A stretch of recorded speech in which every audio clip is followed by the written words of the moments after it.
This ABC15 Flash Briefing is sponsored by Sanderson Ford. All roads lead to Sanderson Ford.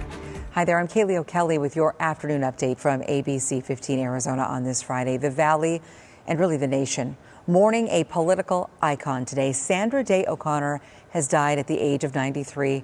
Known as a trailblazer and a barrier breaker, the cause of death, we're told, respiratory illness and complications from advanced dementia.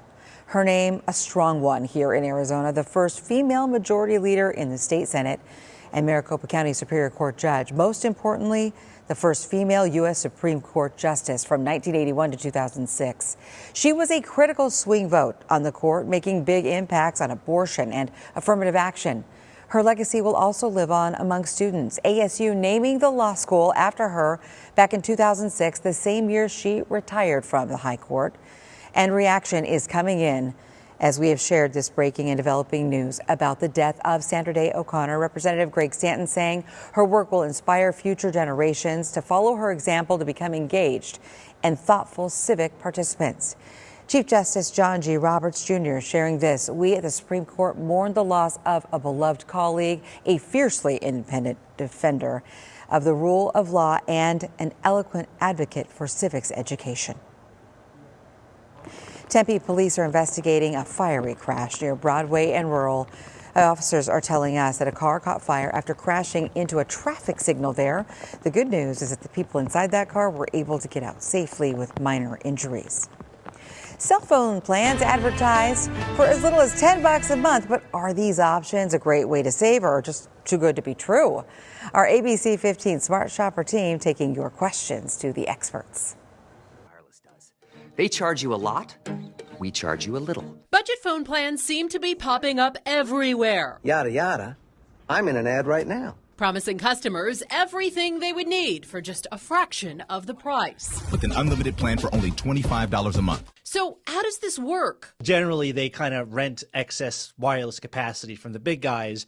And because these providers don't have huge marketing budgets, they don't have stores, they don't have as much overhead as the three big guys, they can offer consumers lower prices. Nicholas DeLeon from Consumer Reports tells us the biggest thing to think about before making the switch is how you use your phone.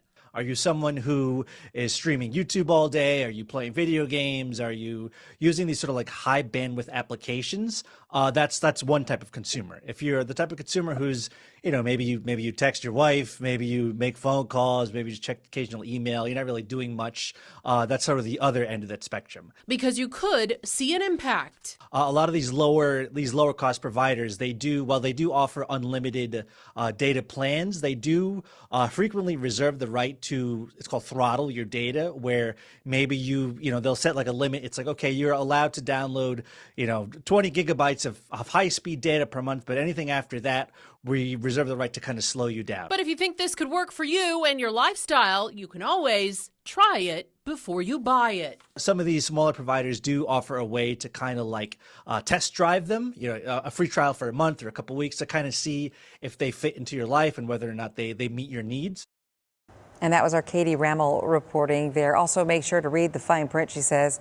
And that low monthly price, it actually could jump to a much higher amount. You'll want to watch out for extra fees, too. And finally, most of these phone companies do not make you buy a new phone when you do make that switch. All right, we want to do some bragging for you, okay? It's time to show off those holiday lights. Lisa Rodriguez is from Mesa. More than 40,000 lights. Look at that. And 62 inflatables. If you're going all out, maybe you know someone decking their place out for the holiday season, please share your pictures and your videos too at abc15.com/lights.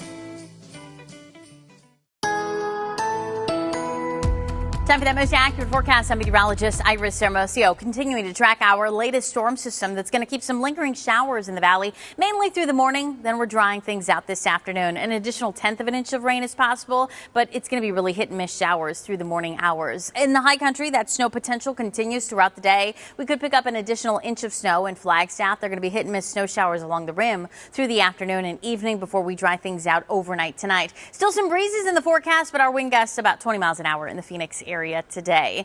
Today, cooler too. The high only 65 in Phoenix, 30s to 40s across northern Arizona this afternoon. So it is going to be a colder day across the state, and it'll stay chilly into the weekend even as we dry out. The high tomorrow, 66. Then we hit 70 on Sunday, and high pressure builds in, and that's going to warm things up. We're back into the 80s for at least a couple days, Tuesday and Wednesday. Those overnight lows cold through the weekend, then getting a little milder by next week. We will have another update for you tonight. Until then, get the latest news, weather, and traffic at ABC15.com or by simply downloading our free ABC15 mobile app. This ABC15 Flash Briefing is sponsored by Sanders & Ford. All roads lead to Sanders & Ford.